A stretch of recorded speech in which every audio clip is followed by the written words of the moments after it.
My name is Geneviève Dubois. For 35 years, I sat on the bench as a judge in the Parisian courts, a life dedicated to the meticulous evaluation of evidence and the discernment of truth from falsehood. I believed that every story had a single, verifiable narrative. My own life was a story I thought I knew well: a quiet retirement, a loving son, and a picture-perfect daughter-in-law. That narrative was a lie, a masterpiece of fiction so audacious I still struggled to comprehend its scope. My daughter-in-law, Isabel, a woman who wept in my arms over her crushing debts, was living a secret parallel life of extravagant luxury. I discovered this not through a private investigator, but through the digital window of her own vanity, her Instagram. The photos of her lavish travels told a story that would one day become the centerpiece of a new, far more personal legal case. A case I would preside over, not from the bench, but from the witness stand. A case that would shatter my family and my heart. Before the performance began, my life was a quiet, well-ordered judgment. My home, a spacious and elegant apartment in a historic Haussmannian building in the 7th arrondissement of Paris, was my sanctuary. It was the home my late husband, Antoine, and I had filled with a lifetime of books, art, and the comfortable, layered memories of a long and happy marriage. Antoine had been a formidable prosecutor, and our life together had been a partnership of law and love.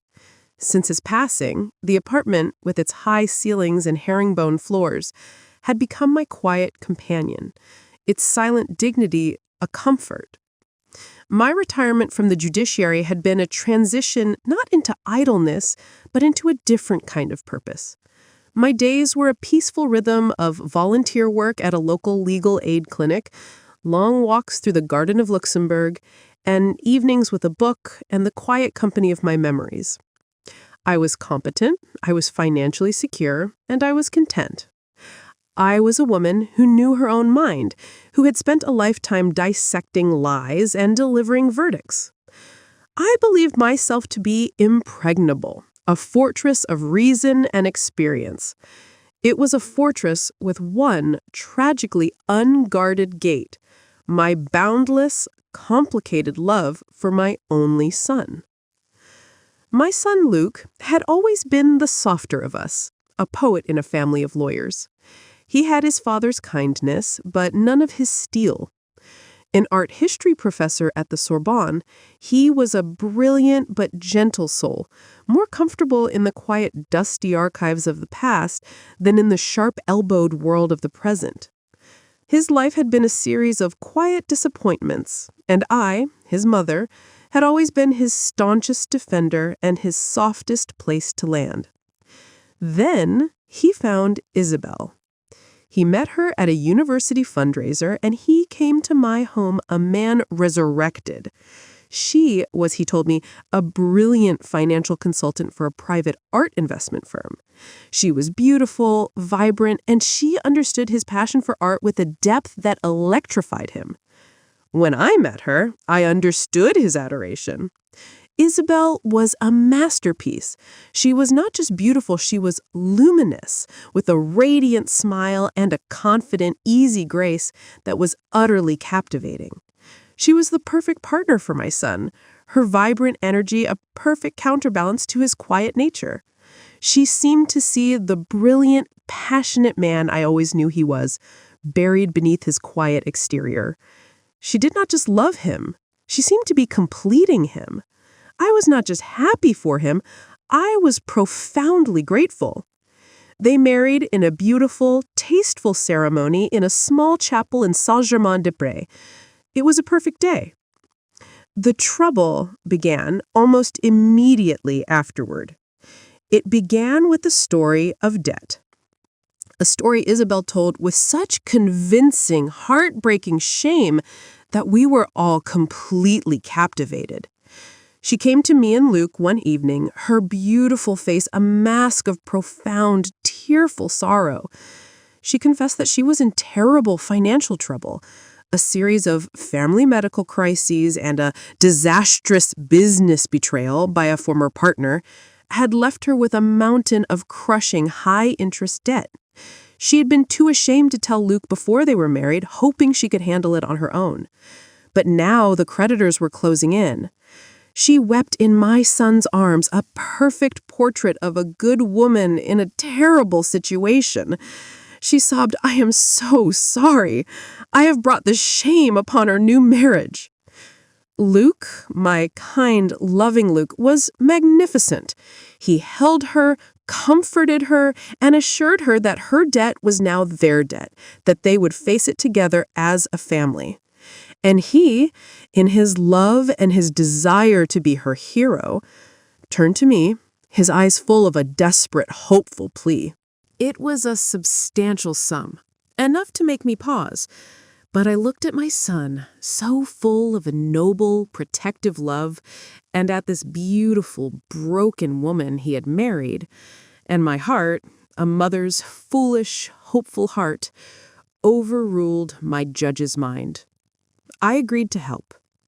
I gave them the money, a large, single transfer from my savings, enough to wipe the slate clean and allow them to begin their new life, free and unburdened. It was an act of love. I did not realize it was an audition, a test of my own gullibility and my own resources, a test I had just passed with flying colors. The money, I had thought, was the end of the problem. In reality, it was just the beginning. The story of their financial fragility became the central organizing principle of their lives.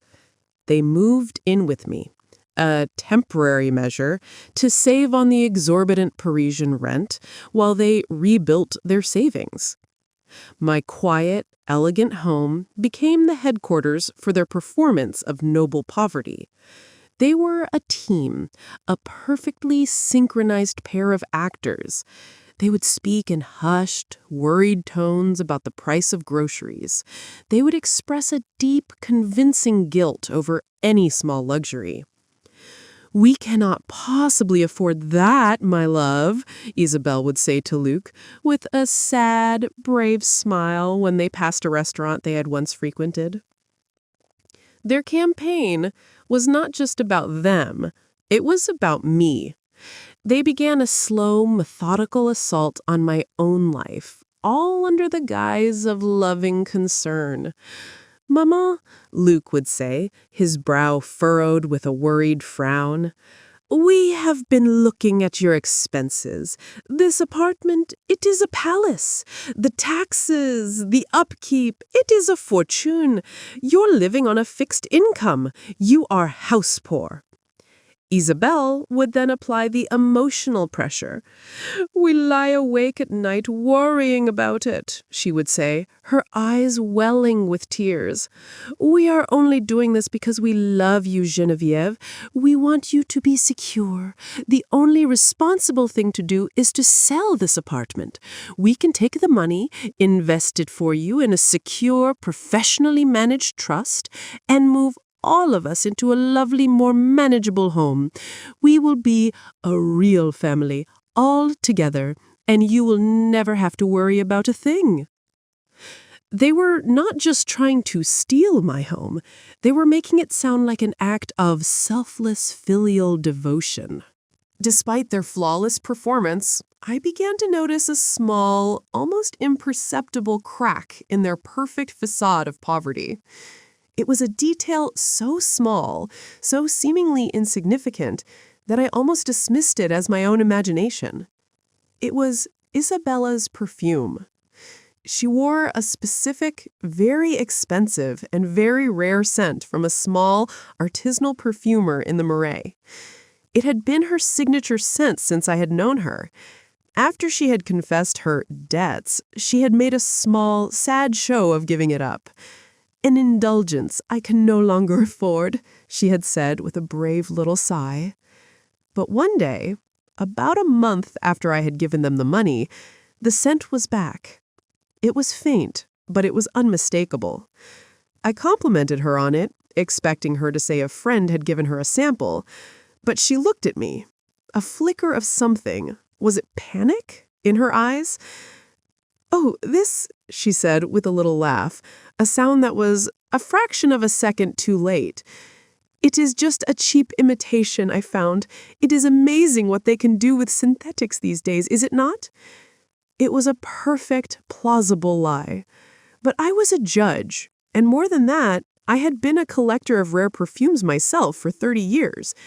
I knew that particular scent. I knew its complex, natural composition. And I knew, with an absolute certainty, that it could not be faked. It was not a crime, it was not a sin, but it was a lie. A small, unnecessary, and deeply revealing lie. And it was a crack, a tiny hairline fracture in the perfect, tragic story she had so expertly constructed. The judge in me, the woman trained to see the inconsistency in a witness's testimony, made a quiet mental note. The performance was flawless, but the props were telling a different story. The small, insignificant lie about the perfume was a loose thread, and in the weeks that followed, my judge's mind, now awakened from its grief-stricken slumber, began to pull on it. I started to observe, to listen, not as a mother, but as an investigator. And the more I watched, the more the beautiful tapestry of our new family life began to unravel. The inconsistencies grew more frequent, more brazen. Isabel would speak of a quiet weekend at home nursing a migraine, but I would find a small telltale smear of mud on the floor mats of her car, the reddish clay of the countryside, not the gray grime of Paris. She would claim to have spent an afternoon at the Louvre for research, but a discreet call to a friend who was a curator there would reveal that she had not been seen. Her lies were small, but they were constant, and I soon realized they were not just for me. She was engaged in a quiet, systematic campaign to discredit me to the outside world. I was having lunch with an old friend from the legal community, a woman named qu'elle. "Geneviève, my dear," she said, her voice full of a gentle, cautious pity. "You must not be so hard on the children. Isabel was telling me how worried she is about you, how you are struggling with your memory since Antoine's passing, how you have become so anxious and suspicious about money." The blood ran cold in my veins. Isabel was not just lying to me. She was preemptively poisoning the well, painting a picture of me as a paranoid, unreliable old woman to the very people who might have served as my allies. She was isolating me, ensuring that if and when I ever decided to speak the truth, my words would be dismissed as the sad ramblings of a grieving senile mind. I knew I could not fight her alone. She was too clever, too convincing. I had to get through to my son. I had to believe that the kind, intelligent man I had raised was still in there, buried beneath the layers of his wife's dazzling charm. I waited for a rare moment when Isabel was out of the house. I found Luke in his study, surrounded by books, his face etched with a worried frown. "Luke," I began, my voice quiet but firm, "we need to talk. I am worried about Isabel. I am worried about her finances." He looked up, his face immediately clouding with a familiar, defensive expression. "Maman, please, do not start." Just listen to me," I pleaded. I laid out the inconsistencies I had noticed, the perfume, the lies about her whereabouts, the immense, suffocating pressure to sell the apartment. I did not accuse her. I simply presented the evidence, the facts, as I would have in a courtroom. He listened, his expression shifting from annoyance to a deep, profound, and heartbreaking disappointment. "I cannot believe you are doing this," he said, his voice low and tight with anger. "I cannot believe you are so determined to see her as the villain." "I am trying to protect you, to protect us," I cried, my voice breaking. "No, you are not," he shot back, standing up. "You are trying to sabotage my life. Isabel is the best thing that has ever happened to me. She is sacrificing everything, working so hard to pull us out of the debt she did not create. And you are accusing her of what? Lying about perfume? Maman, you are not thinking clearly. You are hurting her. You are hurting me. The words were a physical blow, each one a dagger. She told me you might do this, he continued, his voice thick with a righteous, wounded anger. She said your grief and your loneliness were making you possessive. I defended you. I told her she was wrong, but she was not, was she? He shook his head, a look of utter pity on his face. I trust her, Maman, completely. And if you cannot be happy for me, if you cannot support the woman I love, then I don't know what to say to you. He turned and walked out of the room, leaving me standing in the rubble of my own desperate, failed appeal. He had not just chosen her side, he had chosen her version of reality over mine. I was completely and utterly alone. The confrontation with my son was the final piece of ammunition Isabel needed. My irrational behavior and paranoid accusations were now the perfect pretext for her to execute the legal endgame of her plan. They came to me together 2 days later on a bleak gray morning, October 5th, 2025. Their faces were a solemn, united front of loving concern and resolute duty. Maman, Luc began, his voice devoid of all its former warmth, now cold with a sense of grim medical necessity. After your outburst the other day, Isabel and I have come to a very difficult decision. We cannot stand by and watch you descend into this confusion. We have spoken to your doctor. He agrees. Another lie, another stolen piece of my life. Because of this, Isabel continued, sliding a thick stack of legal documents across the coffee table, we have to take legal steps to protect you and to protect the family's assets. This is a mandat de protection future, a durable power of attorney. It gives us the authority to manage your finances and your medical care. It is what the doctors have recommended. I stared at the papers, then at my son's face, searching for a flicker of the boy I had raised. I found none. I saw only a stranger, his eyes hard and his jaw set. And if I refuse to sign, I whispered, then we will have no choice to petition the court for an emergency tutelle, a formal conservatorship, over you. We will present our testimony and the testimony of your doctors about your declining mental state. The court will declare you incompetent, and they will grant us control anyway. This way, he added, his words a final, devastating blow, you at least get to maintain the illusion of your dignity by agreeing to it yourself. It was a brutal, perfect trap. They had used my love to isolate me, and now they were using my supposed madness to incarcerate me legally. To fight them in court now with no allies and no proof but my own unreliable word would be a public, humiliating suicide. My lawyer's mind, the judge's mind, screamed at me to fight, to tear the papers to shreds, to call their bluff. But the mother's heart, the one that had just been shattered by her own son, was too broken, too tired. What was the point of fighting a war when my own most beloved soldier was leading the enemy's army? With a hand that felt like it belonged to a stranger, a hand that was numb and dead, I took the pen and I signed the papers. I signed away my home, my fortune, my legal autonomy. I signed away my own identity. I watched as Isabel gathered the documents, her face a mask of solemn, victorious concern. The pain of that moment was a physical thing, a crushing weight on my chest. But worse than the pain was the doubt. A cold, insidious snake of a thought began to uncoil in the back of my mind. What if they were right? What if my grief over Antoine had broken something in my mind? What if my suspicions, my observations, the story of the perfume were just the paranoid delusions of a lonely old woman desperate to find a villain where there was only a loving, if flawed, family? The narrative they had constructed was so powerful, so total, that it began to seep into the cracks of my own reality. I, a judge who had spent a lifetime discerning truth, was now adrift, unable to trust the evidence of my own mind.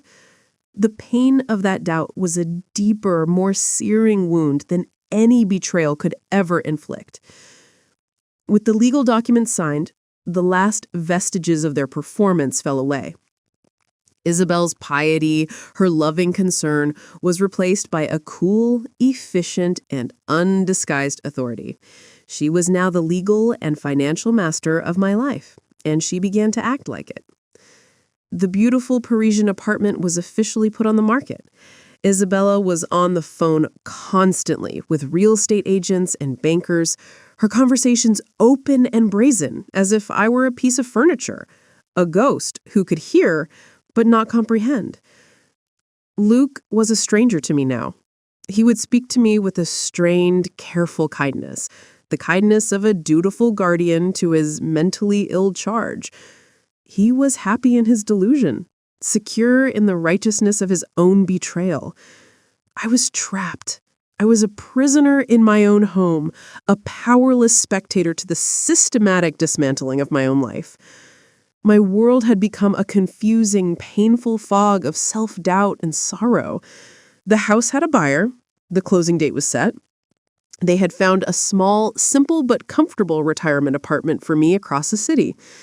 They were going to dispose of me, a final, inconvenient piece of their old life, before they began their new, rich one. I was at my absolute lowest point. I had lost my son, I had lost my home, and I was beginning to believe I had lost my mind. The perfect life I had was in ruins, and I could see no way to fight back, no reason to even try. The beautiful story of my life had been revealed as a lie, and I was beginning to believe I was the liar. The days following my legal surrender on October 5th were a gray, featureless landscape of despair. I was a ghost in my own apartment, a powerless spectator to the cheerful, efficient dismantling of my life. My role was to be a quiet, sad, and slightly confused old woman, and I played it with the authenticity of someone who had truly lost all hope. The awakening, when it came, was not a clap of thunder from the heavens.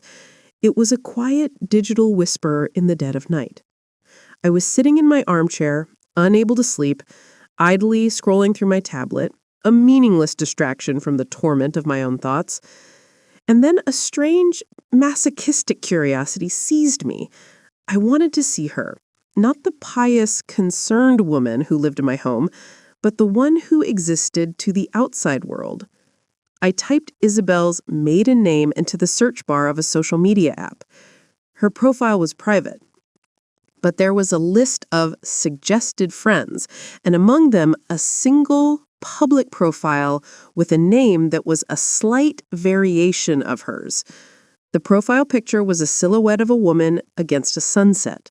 My heart pounding, I clicked on it, and my world, which had been a confusing, foggy gray, snapped into brilliant, horrifying Technicolor. The account was a secret, parallel life. While Isabel had been weeping in my living room about her crushing debts and her noble poverty, this account was a glossy, curated, and utterly shameless feed of extreme luxury. The photos were a global tour of hedonism. There she was, 3 weeks ago, laughing on the deck of a massive yacht in Saint-Tropez, a trip that had coincided with a week she had supposedly spent on a silent spiritual retreat. There she was, a month before that, dripping in new jewels after a shopping spree on the Via Condati in Rome, a trip that had happened when she was supposedly visiting her sick aunt in Lyon. There were photos of her in 5-star hotels in Dubai, on black sand beaches in Iceland, at ski resorts in the Alps. And in many of the photos, there was a man, a handsome, silver-haired man who was clearly not my son. His arm possessively around her, their smiles intimate and triumphant. The expensive perfume I had smelled, the one she had dismissed as a cheap fake, was not a fake. It was a souvenir from her shopping spree in Rome. The fog of self-doubt, the terrible, insidious fear that I was going crazy, was burned away in an instant by the cold, hard, and irrefutable light of the digital evidence. I was not crazy. I was not paranoid. I had been the victim of a breathtakingly audacious, long-term, and profoundly successful con. The retired judge, the woman who had spent a lifetime weighing evidence, was resurrected, and her mind, now sharp, analytical, and filled with a cold, righteous fury, began to build a case. My mind was a courtroom again. I knew I could not act alone. I was legally powerless, a woman whose own son believed me to be unstable. I needed a lawyer, not just any lawyer. I needed a shark, a warrior, the best. I thought of a man I had faced in court for years, a brilliant, ruthless litigator I had often clashed with, but whose legal mind I respected above all others, Bastien Legrand. He was the only one who could match Isabel's cunning. Getting a message to him was the challenge. My phone and computer were, I had to assume, monitored. I needed a secure line. The next morning, I staged an accident. I accidentally spilled a full glass of water onto the landline phone in the living room, shorting it out with a satisfying fizz. "Oh, clumsy me," I cried, my performance of a flustered, dotty old woman, now a strategic tool. My old failing memory. Isabel, while irritated, had to have the phone company send a repairman. It was a small window, but it was the one I needed. While the repairman was working, I struck up a conversation with him, a lonely old woman desperate for a chat. As he was leaving, I slipped a folded piece of paper and a 200-euro note into his hand.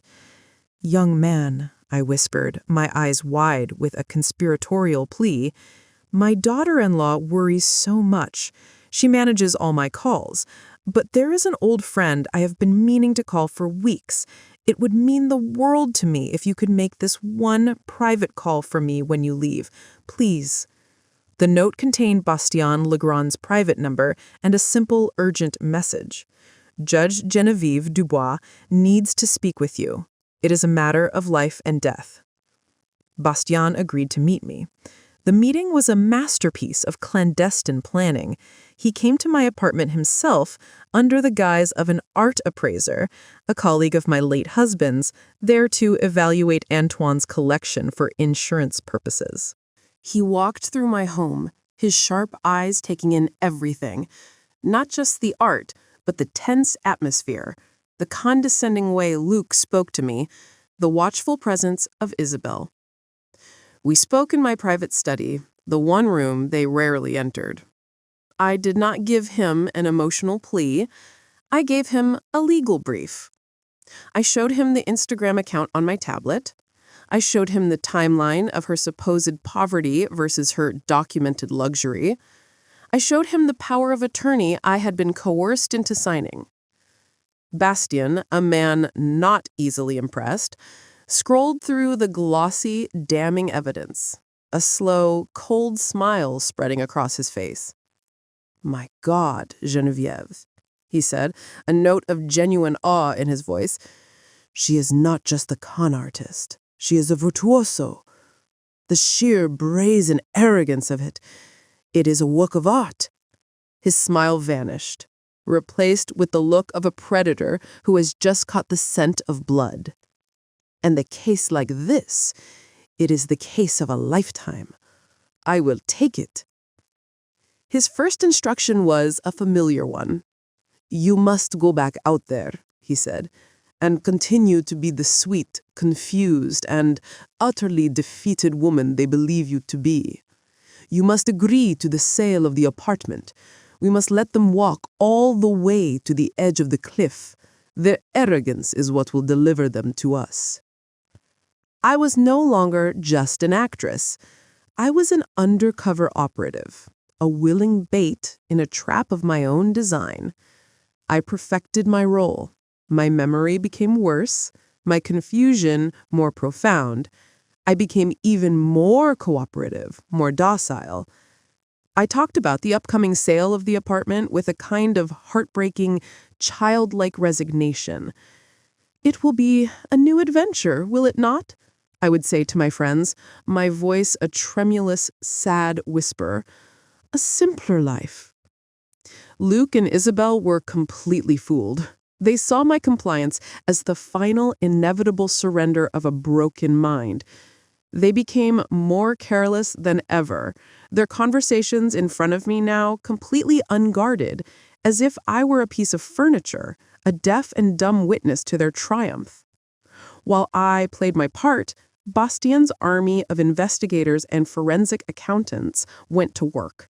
They were a silent, invisible force dismantling Isabel's life of lies, piece by piece. They confirmed her identity. They uncovered her history, a string of wealthy, older men she had charmed and defrauded. They found the source of her debts, a staggering, multi-million euro gambling addiction. And they identified her lover, a married Swiss billionaire who seemed to be the primary audience for her glamorous online performance. Bastien also provided me with my own tools, a new elegant fountain pen that was a high-fidelity audio recorder, a beautiful leather-bound book on Parisian history that contained a tiny motion-activated camera. The evidence I gathered was a daily, sickening immersion into their depravity. I recorded their conversations as they planned, with a gleeful, triumphant energy, how they would move the money from the apartment sale into an untraceable offshore account. I recorded them mocking my senility, laughing at the ease with which they had fooled me, my son, and our entire community. The closing on the apartment was now just a week away. We had a mountain of evidence. The case was airtight. Bastien informed me that he had presented the initial findings to the public prosecutor. The police were now involved. The final act was about to be staged, not in a criminal court, but in a civil one, a final, brilliant legal ambush. "It is time, Geneviève," Bastien said to me on a secure call. "It is time to file your lawsuit." The lawsuit was filed with the quiet, devastating efficiency of a well-planned military operation. Bastien Legrand, my lawyer, did not seek a dramatic confrontation. He began with the cold, sterile, and terrifying language of the law. A formal summons was delivered to my apartment, addressed to Isabelle and Luc Dubois, notifying them that a civil suit had been filed against them on my behalf, alleging fraud, extortion, and financial elder abuse. Their assets were to be frozen pending a hearing. Their reaction was one of pure, arrogant disbelief. They saw the lawsuit not as a legitimate threat, but as the final, desperate act of a senile old woman, a nuisance they could easily swat away. Their high-powered lawyer, a man as slick and as soulless as they were, responded with a countersuit, claiming I was mentally incompetent and that their actions were all part of a loving, familial plan to protect my assets from my own erratic behavior. They agreed to a formal deposition, a recorded, sworn testimony. Their strategy was clear. They wanted to get me on record to capture my paranoid delusions and confused ramblings as the centerpiece of their case for my incompetence. They were walking into the courtroom utterly confident that they were the prosecution, when in fact, they were the ones on trial. The deposition took place in a grand, intimidating conference room at Bastien Legrand's law firm on the Avenue Montaigne. The air was thick with the scent of old leather and new money. It was a formal, recorded proceeding, with lawyers for both sides and a court stenographer transcribing every word. Isabelle was the star of her own show. She was dressed in a simple, elegant black dress, her face a perfect, tragic mask of wronged innocence. She was a masterful witness. She spoke in a low, soft, and often breaking voice about her deep love for me, her profound concern for my declining mental state, and the terrible, heartbreaking burden of her crushing debts. She wept, her tears perfectly timed, as she described her shame and her poverty.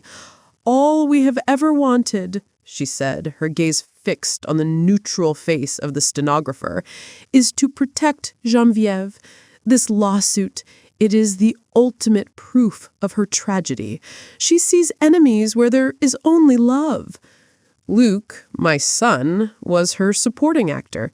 He sat beside her, his face a mask of pained, sorrowful duty, nodding sadly at her testimony, corroborating her every lie.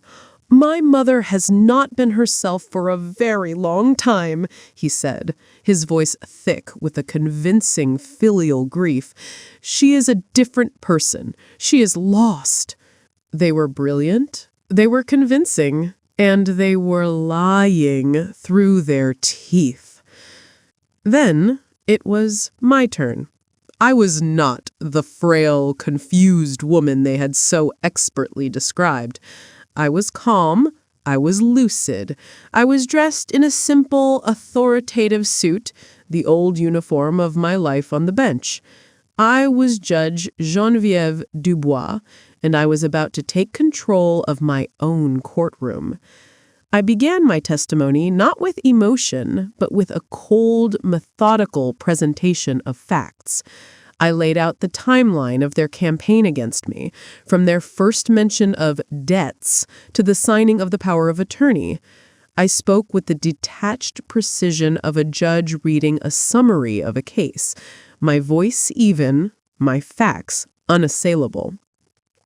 Isabel's lawyer tried to interrupt, to object, to paint me as a rambling, unreliable narrator, but Bastian, my own ruthless general, shut him down with a cold, sharp efficiency.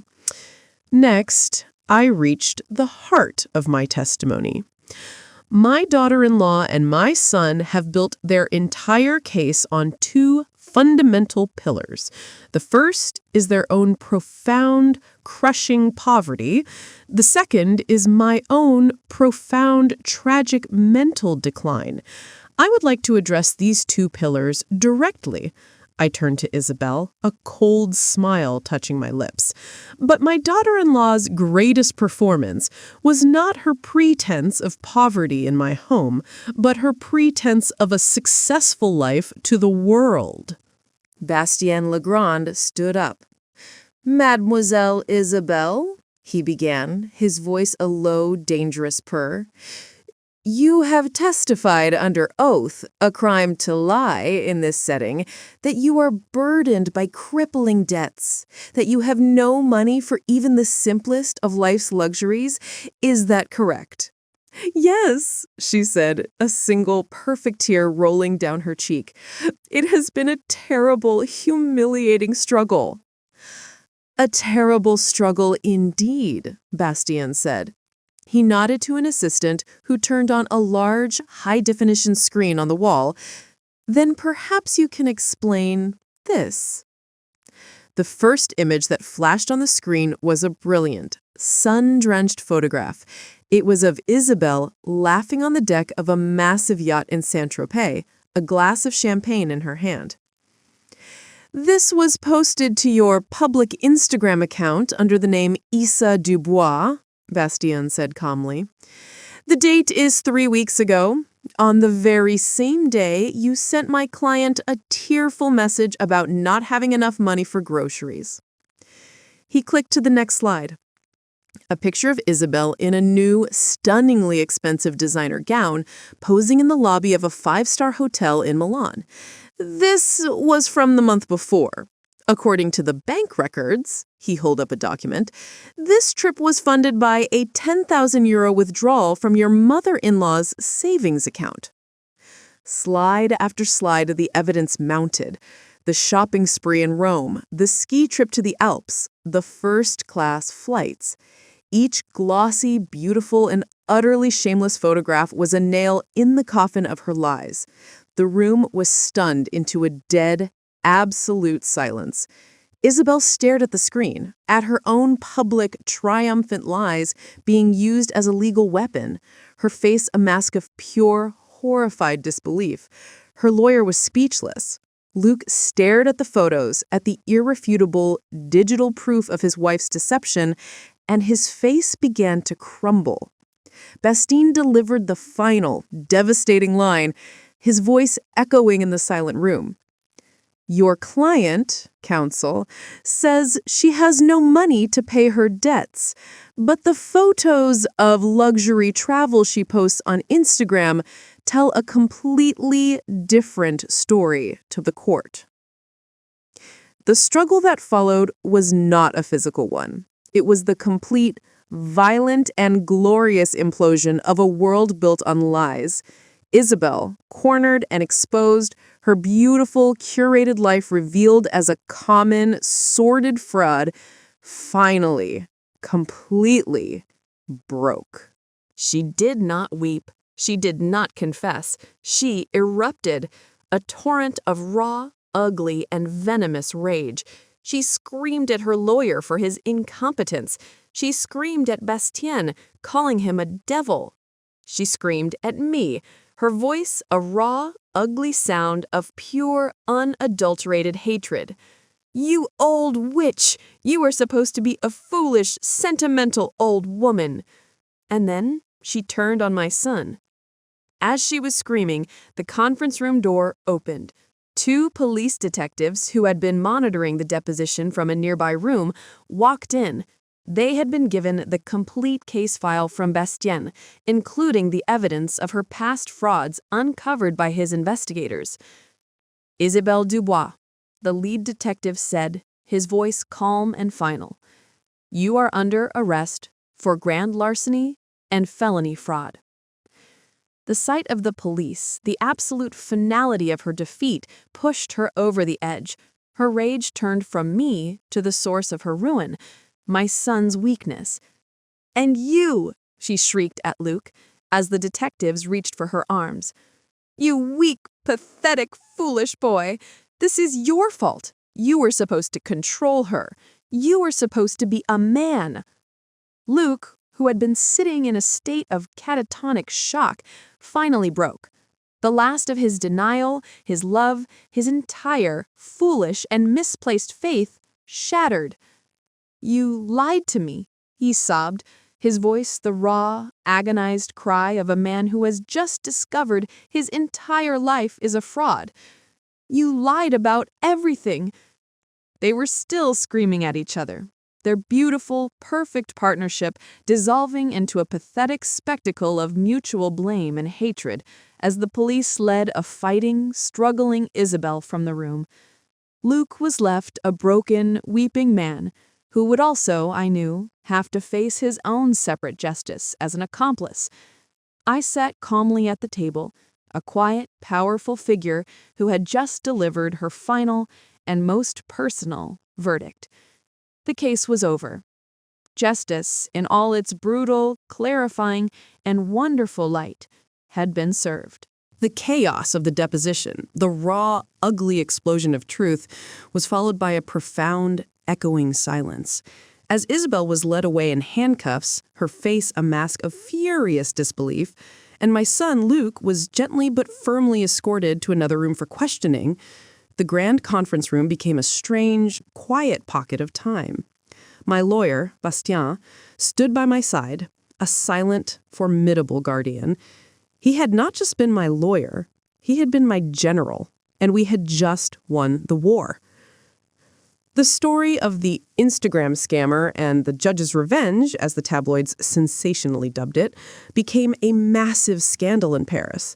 The tale of the seemingly perfect, pious daughter-in-law who lived a secret life of luxury funded by her own deception was a story of modern hypocrisy that captivated the public. My quiet, private life was over, but in its place, the truth, in all its ugly, clarifying glory, had been brought into the light.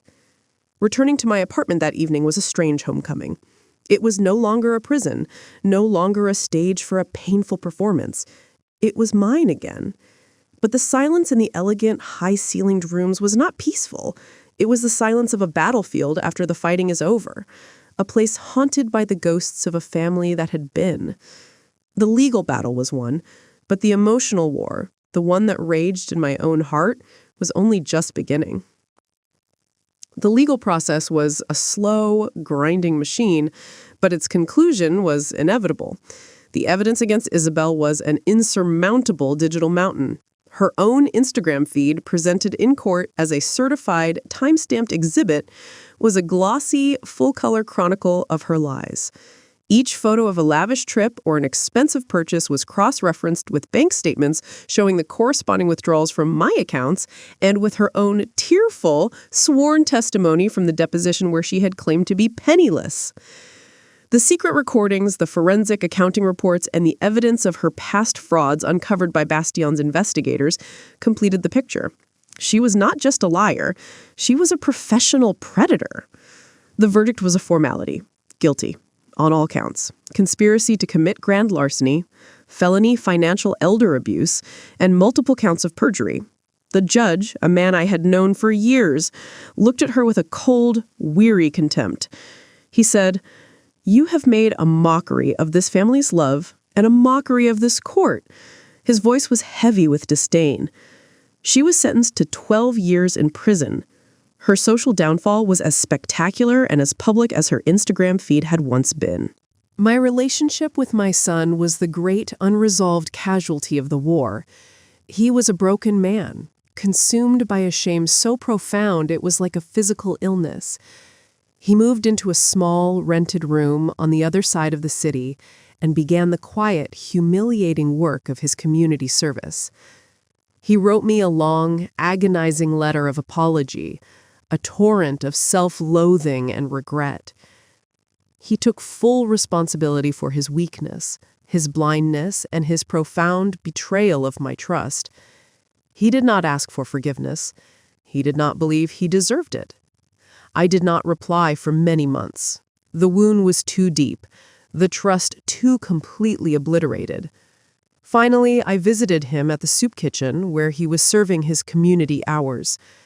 He was thinner, his face etched with the sadness that would never leave him. He looked like a man who had finally been forced to see himself clearly, and he was horrified by what he saw. We sat at a small plastic table, the smell of disinfectant in the air. "I do not expect you to ever forgive me, Maman," he said, his voice quiet. "Forgiveness is not the issue, Luke," I told him, my voice not cold but clear, the voice of a judge stating a fact. "The issue is trust, and trust is not a gift. It cannot be given freely like a mother's unconditional love. It must be earned. It is the work of a lifetime." It was not an absolution, but it was not a final condemnation either. It was the establishment of a new, more honest. In the years that followed, I began the slow, quiet work of rebuilding my own life. I won the legal battles, nullifying the power of attorney and stopping the sale of my apartment. I had my home. I had my fortune. But I had a hole in my heart where my son used to be. I found a new purpose for my time and my resources. I established a foundation in my late husband Antoine's name, the Antoine Dubois Foundation for Judicial Integrity. It was an organization dedicated to fighting complex financial fraud and providing pro bono legal services for the elderly who had been targeted by their own families. I had been a judge, a purveyor of justice. Now I was an advocate, a warrior for it. My work became global. I learned of the rising tide of online and familial fraud schemes that were devastating families not just in France, but around the world. The Foundation's first major international partnership was with the legal aid organization in Vietnam, a country where a deep respect for family was being exploited by a new generation of sophisticated criminals. The work was difficult, but it was meaningful. It gave my pain a purpose. Today is October 5th. It is the anniversary of the day I signed the power of attorney, the day I legally surrendered my life to a lie, the day I began my secret war.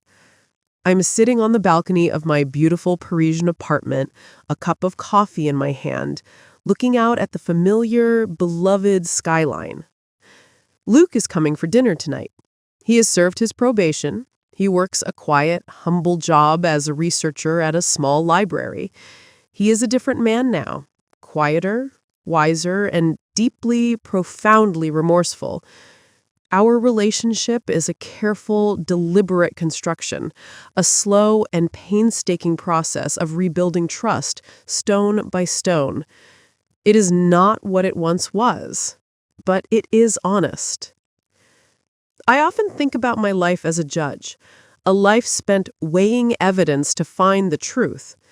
My greatest failure was my inability to apply that same critical, dispassionate eye to my own heart. I was a mother, and I had relied on the blind, unconditional love that is a mother's greatest strength and her most profound weakness. I had chosen to believe the beautiful, compelling story, and I had ignored the evidence that contradicted it. I have learned that the two must coexist. A mother's love, to be true and healthy, cannot be blind. It must be as discerning, as vigilant, and as evidence-based as a legal verdict. It must be willing to see the truth, no matter how painful, and it must have the strength to act on it. My final ruling on my own life is this: the most painful truths are the ones that ultimately set you free. And in the quiet, honest, and hard-won piece of my new life, I am, finally and truly free.